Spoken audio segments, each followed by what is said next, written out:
Saudara-saudara kekasih Tuhan Yesus, jangan sia-siakan hidup ini. Masih ada kesempatan kita untuk menjadi berkat.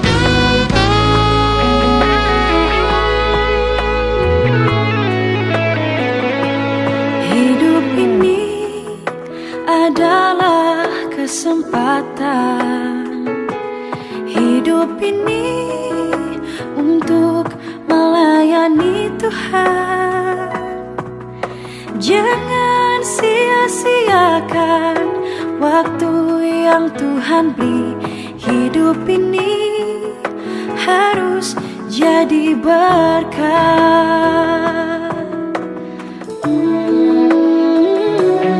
Hidup ini adalah kesempatan.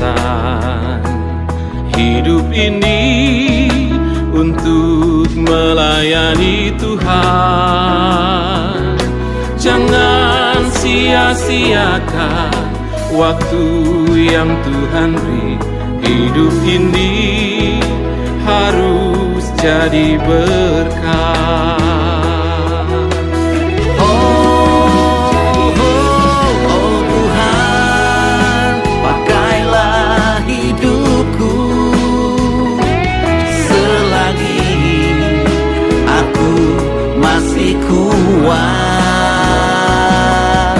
Bila saatnya nanti ku tak berdaya lagi, hidup ini sudah jadi berkah.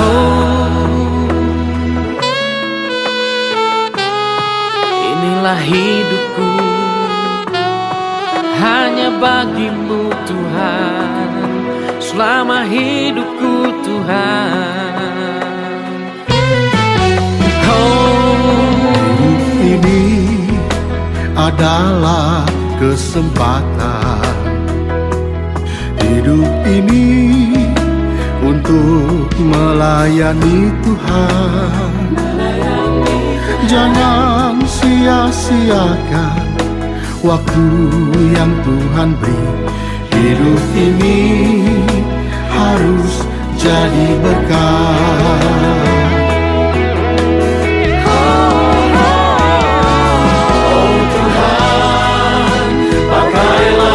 Hidupku selagi aku masih kuat. Bila saatnya nanti ku tak berdaya lagi, hidup ini sudah jadi berkat.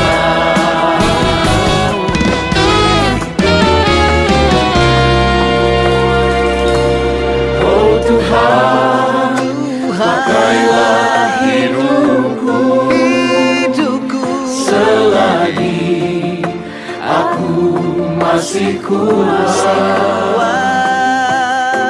Bila saatnya nanti ku tak berdaya lagi, hidup ini sudah jadi berkat.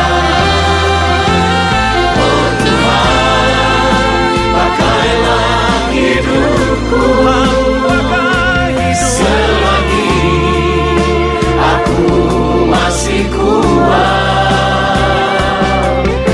Bila saatnya nanti ku tak berdaya lagi, hidup ini sudah jadi berkat. Hidup ini sudah jadi berkat. Sudah jadi berkat.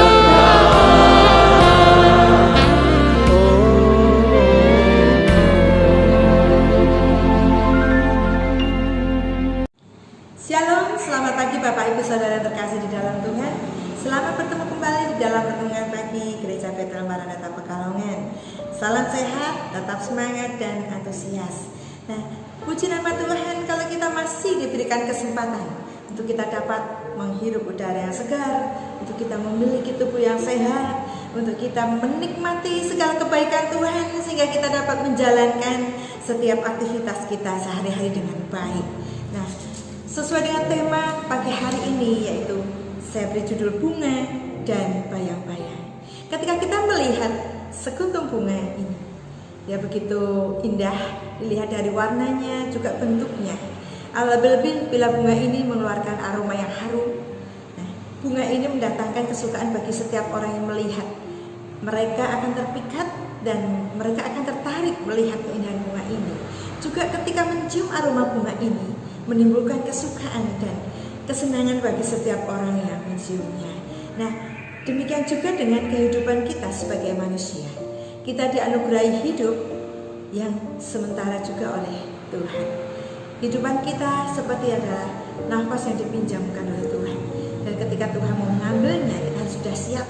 Dan bagaimana kita mampu menjadi bunga yang menebarkan keharuman di mana-mana. Seperti di dalam Ayub 14 ayat 1 dan 2, mari kita baca Ayub 14 ayat 1. Manusia yang lahir dari perempuan singkat umurnya dan penuh kegelisahan. Seperti bunga ia berkembang lalu layu, seperti bayang-bayang ia hilang lenyap dan tidak dapat bertahan. Jadi kehidupan kita digambarkan seperti bunga dan bayang-bayang yang ketika dia hidup kemudian berkembang, sebentar juga dia akan layu.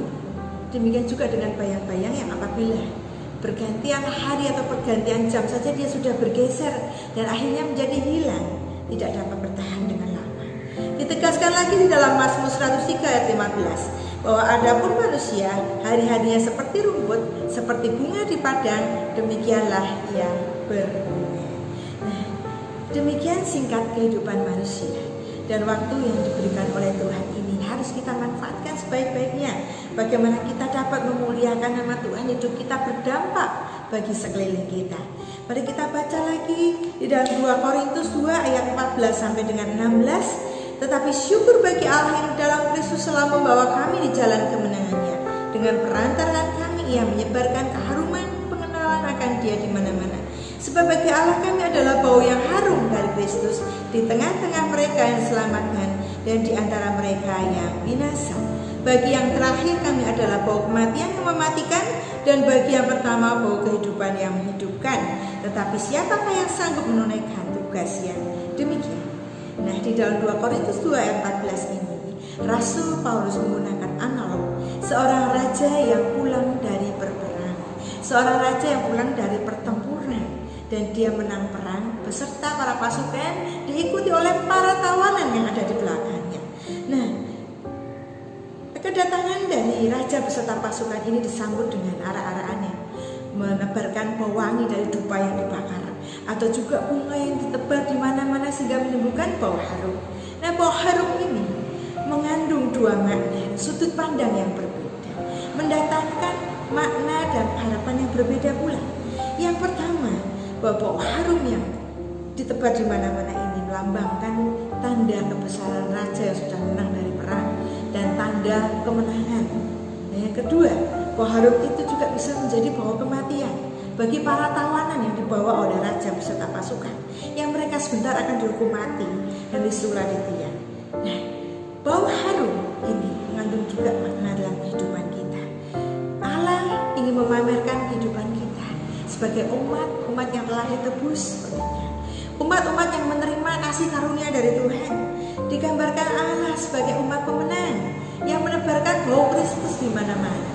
Nah, bau yang kedua maknanya adalah bau harum ini bisa juga menjadi bau kematian bagi para tawanan yang juga sebentar akan dihukum mati dan mereka akan disulat di tiang.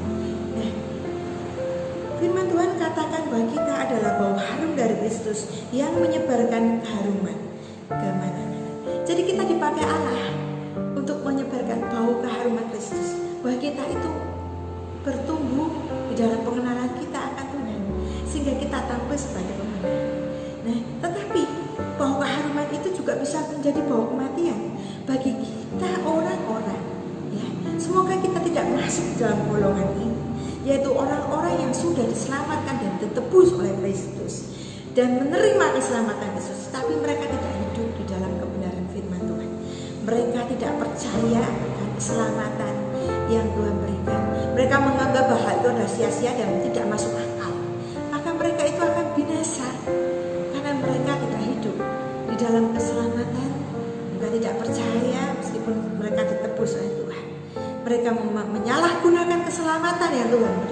Bagaimana kita boleh memancarkan keharuman Kristus dan menjadi bau harum di mana-mana? Nah, itu bisa melalui perkataan maupun perbuatan kita. Melalui perkataan kita mau menyebarkan, kita menjadi saksinya Kristus bahwa Dia adalah pribadi yang harum, pribadi yang berharga, pribadi yang indah dalam hidup kita. Melalui perbuatan pun kita menjadi pribadi yang jauh lebih baik, terus diperbarui dari hari ke hari, diperbarui terus oleh karena anugerah yang sudah kita terima. Nah, bagaimana kunci kita boleh menyebarkan keharuman yang dari Kristus? Bagaimana kita memanfaatkan waktu yang singkat ini? Dapatkah kita menjadi saksi untuk memancarkan kemuliaan dari Kristus? Yang pertama yaitu kuncinya adalah bertobat dan berbuah. Seperti di dalam Lukas 13 ayat 6 sampai dengan 9. Bahwa dikatakan dalam satu perumpamaan orang yang memiliki kebun anggur dan dia mempunyai pohon ara. Ketika 3 tahun dia menemukan pohon ara itu tidak kunjung berbuah, dia katakan kepada yang memelihara kebun itu, yang memelihara pohon itu, bahwa kalau dalam kurun waktu ini dia tidak berbuah lagi, maka pohon ara ini harus ditebang. Nah, demikian pula Yesus ingin mengatakan kepada kita semua lewat perumpamaan ini bahwa kita mempergunakan hidup kita ini untuk kita bertobat dari segala hal yang tidak menyukakan hati Tuhan. Perumpamaan ini juga mengajarkan pada kita bahwa kasih karunia Tuhan cukup bagi kita untuk memberikan kesempatan bagi kita untuk bertobat. Jadi jangan kita sia-siakan waktu yang Tuhan berikan. Dalam perumpamaan ini 3 tahun diberikan waktu untuk pohon ara berbuah, tetapi ternyata tidak berbuah. Jangan sampai kasih karunia Tuhan ditarik dalam hidup kita dan Tuhan memberi penghukuman. Karena Tuhan sebelum memberi penghukuman Dia sudah memberi kesempatan bagi kita untuk bertobat. Mari, selama kita hidup mungkin kita tidak menyadari apa yang kita lakukan. Kita pandang selama ini perbuatan kita adalah selalu benar dan kita merasa apa yang kita lakukan sudah betul. Tetapi adakah kita memberikan waktu kita untuk kita mengeluarkan buah-buah bagi Kristus, buah-buah bagi orang banyak yang menyukakan bagi orang banyak.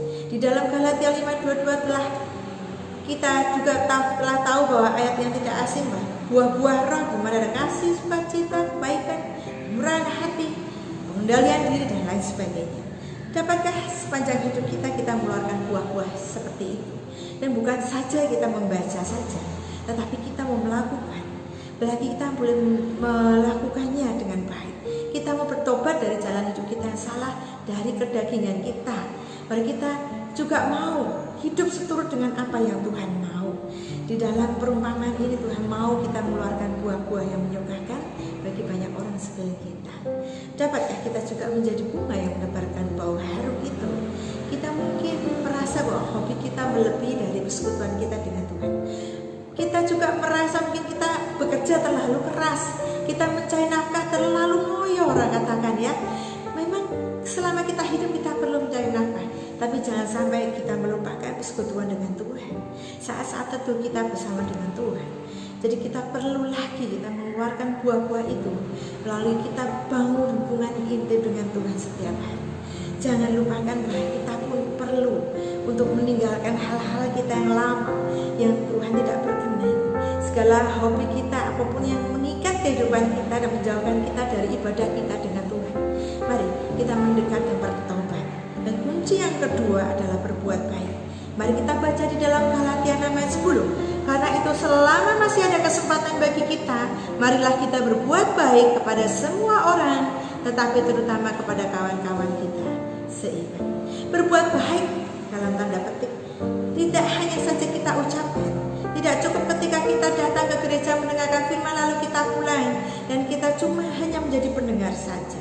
Tidak cukup kita berbuat baik hanya sebagai pencitraan supaya orang lain tahu kita baik.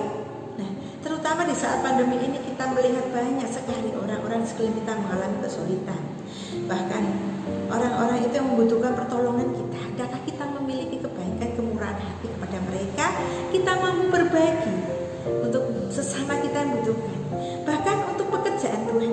Jangan kita menganggap bahwa ketika hidup kita ini kita hanya hidup pas-pasan saja. Masa kita harus berbagi dengan yang lain? Kita cukup sulit juga untuk memenuhi kebutuhan hidup kita. Masa kita harus melihat orang lain untuk perhatikan kepentingan orang lain, untuk memperhatikan pekerjaan Tuhan saudara-saudaraku yang terkasih, mari kita selama masih ada kesempatan kita mau berbuat baik yang lahir dari hati yang tulus. Kita tergerak oleh belas kasihan kepada sesama kita. Kita terbeban untuk pekerjaan Tuhan di mana kita bergereja. Juga kita terbeban untuk orang-orang mengalami bencana, sakit penyakit, tidak hanya secara materi, tapi juga memerlukan dukungan doa serta penghiburan dari kita. Nah, saudara-saudara yang terkasih, biarlah kita berbuat baik bukan hanya sebagai pencitraan agar dilihat orang. Sepantasnya kita berbuat baik, sepantasnya kita menolong. Bukan seperti itu. Bukan kita menunjukkan sumbangan kita sekian. Bukan untuk dilihat orang. Manusia melihat rupa, tapi Tuhan melihat jauh ke kedalaman hatimu. Mari selagi kita masih ada di dalam dunia ini, diberi kesempatan untuk bernafas, kita pun berbuat baik untuk sesama kita. Ya, tidak hanya dikatakan juga untuk saudara kita, keluarga kita, tapi juga untuk semua orang yang disebut sesama kita. Kita pun perlu untuk berbuat baik, karena kita juga sama dengan kita berbuat baik kepada Tuhan. Nah, dan sama seperti dengan cerita di Alkitab, Tabita yang disebut juga Dorcas. Ketika Tuhan manggil dia meninggal. Selama hidupnya dia itu adalah orang yang selalu berbuat baik dan mengasihi sesamanya. Terlebih orang-orang yang tidak mampu, seperti janda-janda yang selalu dia jahitkan baju untuk dibagikan kepada mereka secara gratis. Demikian ketika dia meninggal, banyak orang merasa menyesal, merasa ditinggalkan oleh Tabita, merasa sedih, dan janda-janda itu berkerumun menangis, dan mereka sangat sedih karena Dorcas itu meninggal. Nah, ketika Petrus melakukan mujizat oleh mujizat Tuhan, Tabita dibangkitkan kembali, mereka bersuka cita karena Tabita hidup kembali.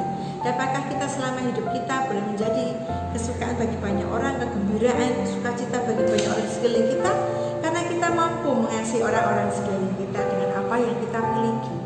Bukan berarti ketika kita berlimpah baru kita memberi, tapi justru ketika kita ada di saat-saat yang kita tergerak ya, dengan keberadaan kita, keterbatasan kita mampu memberikan orang luar biasa sukacitanya kita. Mampukah kita berbuat baik pada semua orang? Berarti kita pun memiutangi Tuhan. Sama dengan apa yang telah kita lakukan, bukan sekedar kita melayani di mimbar, tetapi mimbar kita adalah kehidupan sehari-hari. Ketika kita mampu berbuat baik kepada sesama, betul hati Tuhan disukakan. Bapa di surga tersenyum melihat setiap anaknya mampu menebarkan bau harum dari Kristus. Nah, seperti juga kita berbuat baik kepada Tuhan, seperti Maria yang mencurahkan minyak yang mahal dari hasil kerjanya, mungkin selama setahun dia curahkan di kaki Yesus. Dia mungkin tidak tahu kalau Yesus itu akan mati, tetapi selama hidupnya dia ingin mampu memberikan yang terbaik buat Tuhan. Akankah kita mampu untuk berbuat demikian untuk Tuhan? Jadi kasih kita itu secara vertikal dan horizontal kepada sesama dan juga terlebih kepada Tuhan. Mampu kita memberikan yang terbaik untuk Tuhan dari apa yang kita miliki, dari harta kita, waktu, tenaga kita untuk melayani Tuhan. Sanggupkah kita memberikan yang terbaik untuk Tuhan dan sesama kita? Itulah di mana bau harum Kristus mampu disebarkan kemana-mana, tergantung dari kita mampu kita menjadi berkat bagi banyak orang. Kunci yang ketiga yaitu hidup dalam kekudusan. Di dalam 1 Petrus 1 ayat 15 dan 16 katakan, ayat 15, tetapi hendaklah kamu menjadi kudus di dalam seluruh hidupmu, sama seperti Dia yang kudus yang telah memanggil kamu. Sebab ada tertulis, kuduslah kamu sebab aku kudus. Marilah kita menjadi kudus, hidup di dalam keseluruhan hidup kita, tidak tercemar, tidak ternoda. Bukan hanya secara perkataan kita, mungkin secara fisik kita dilihat rajin ke gereja, kita rajin untuk melakukan 10 perintah Allah, kita tidak melakukan hal yang jahat. Tetapi apakah hati kita benar-benar kudus di hadapan Tuhan? Kita introspeksi diri, jangan merasa bahwa diri kita selalu benar. Kita terima masukan dari orang-orang yang lain. Kita juga perlu firman Tuhan dan Roh Kudus yang akan berperan untuk menjaga hidup kita tetap kudus di dalam Tuhan. Jangan kita merasa bahwa kita sudah kudus ketika kita melakukan segala peraturan, segala apapun yang Tuhan perintahkan. Saya sudah lakukan ini semua untuk Tuhan, apakah masih kurang? Nah, Tuhan melihat kekudusan hati kita. Dan biarlah kita berkata-kata yang baik dari perbendaharaan yang baik. Jangan berkata-kata yang jahat, karena itu berarti keluar dari perbendaharaan hati yang jahat, seperti katakan dalam firman Tuhan. Dan juga di dalam Matius 24 katakan bahwa orang-orang yang mulai menjadi tawar kasihnya, orang-orang yang menjadi egois, mementingkan diri sendiri. Dan kita adalah orang-orang yang tidak termasuk dalam golongan itu, karena kita umat yang sudah ditebus Allah, umat yang dimenangkan oleh Allah. Mari kita hidup seluruhnya hidup kudus. Melalui perkataan kita mau latih, kita berkata yang benar dan jangan berkata dusta mulai sekarang. Kita belajar untuk memperkatakan yang benar seturut dengan firman Tuhan. Dan biarlah Roh Kudus itu terus membungkus hidup kita. Meskipun secara fisik Roh Kudus tidak tampak, tetapi Roh Kudus ada di dalam hati kita. Dia hadir seperti yang dijanjikan oleh Tuhan. Tuhan Yesus yang naik ke surga, Dia menjanjikan penghibur bagi kita, yaitu Roh Kudus yang akan memberikan kekuatan, yang akan memberikan kita penghiburan menjalani hari-hari yang sulit dalam hidup kita. Demikian juga Roh Kudus akan menguatkan firman Tuhan yang kita terima, akan masuk dan tertanam menjadi daging. Dan firman Tuhan itu mulai menguatkan hidup kita, mampu menjadikan kita kudus seluruhnya di dalam hidup kita. Jadilah kudus, sama seperti Tuhan yang kudus, karena hanya orang-orang yang kudus yang dapat melihat Allah. Orang-orang kudus yang memiliki kehidupan yang kekal, sama seperti Kristus yang kudus. Hendaklah kita juga seperti Kristus yang memiliki karakter yang kudus di dalam segala hidup kita. Kita minta supaya Roh Kudus menyucikan segala hidup kita. Oleh firman Tuhan juga kita terus dibenarkan dari hari ke hari. Kita akan hidup berkenan kepada Tuhan sehingga kita mampu melihat Allah. Jadi karena itu perhatikanlah dengan seksama seperti apa yang dikatakan dalam Efesus 5:15. Bagaimana kamu hidup, jangan seperti orang bebal tetapi seperti orang arif. Jadi pergunakanlah waktu sebaik-baiknya, saudara-saudaraku yang terkasih. Jangan engkau lengah, karena ketika kita kudus, ketika kita suci, maka Roh Kudus itu yang bekerja dalam hidup kita, itulah yang memampukan kita untuk kita menghadapi panas si jahat, kita menghadapi tipu daya iblis, kita menghadapi panah serangan iblis, intimidasi iblis tidak berlaku lagi atas hidup kita, karena terus Roh Kudus dan firman Tuhan menjadi pelita dan bekal kita untuk menjalani hari-hari dalam hidup kita yang singkat ini. Mampukah kita menjadi bunga yang berbau harum, aroma harum dari Kristus yang menebarkan kemenangan, menebarkan inspirasi di mana-mana untuk kita hidup, menebarkan kemuliaan yang dari Kristus. Banyak orang yang berbalik dan bertobat sehingga kita mampu untuk menjadi inspirasi bagi banyak orang. Ada 3 kunci, yaitu mari kita bertobat dan berbuah. Yang kedua adalah berbuat baik, baik kepada sesama, terlebih kepada Tuhan. Yang ketiga adalah hidup dalam kekudusan. Mari di dalam waktu-waktu hidup kita yang singkat ini perhatikan bagaimana kita hidup dengan seksama. Jangan kita melakukan hal-hal yang beban, tetapi menjadi orang yang arif, di mana Tuhan terus membungkus hidup kita di dalam kuasa-Nya, kemurahan, dan kita hidup di dalam anugerah Tuhan, kasih karunia yang berlimpah. Jangan kita sia-siakan keselamatan yang Tuhan beri. Mari kita pergunakan keselamatan kita dengan berbuat baik, bukan hanya dengan perkataan, tetapi mari seluruh hidup kita mencerminkan gambar dan rupa Kristus. Semakin hari disempurnakan di dalam Kristus, kita harus mempunyai target. Bukan hanya kita katakan kita terus belajar dan belajar, masih dalam proses, tapi kita harus mempunyai target untuk kita dapat hidup benar di hadapan Kristus. Dan sehingga ketika kita pulang menghadap Bapa, Tuhan dapati kita tidak bercacat celah. Di dalam setiap hidup kita, kita mau berlaku benar dan benar-benar mencerminkan sebagai anak Kristus yang taat dan beriman. Demikian firman Tuhan pada pagi hari ini. Mari bersama-sama kita akan tutup di dalam doa. Bapa yang ada dalam surga, mampukan kami untuk menjadi bau harum Kristus yang mampu kami bawa dan kami sebarkan kemana-mana. Kami mampu menjadi saksi, menjadi terang Kristus.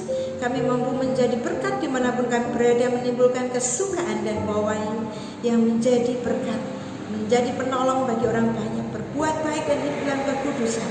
Dan kami boleh meninggalkan cara hidup yang lama, karena kami rindu Tuhan semasa hidup kami pakai untuk memuliakan nama Tuhan, hal-hal yang bersifat kekal, di mana Roh Kudus dan firman Tuhan terus bekerja, menjadikan kami pribadi yang lebih baik lagi, pribadi yang disempurnakan terus, diperbarui dalam Kristus, dan jadikan kami hari demi hari pribadi yang boleh memberkati banyak orang. Terima kasih Tuhan, berkati dimanapun kami berada, di lingkungan kami tinggal, baik di tempat kami bekerja, di rumah dan keluarga kami, di manapun kami berada, di gereja, di dalam pelayanan kami, di dalam masyarakat.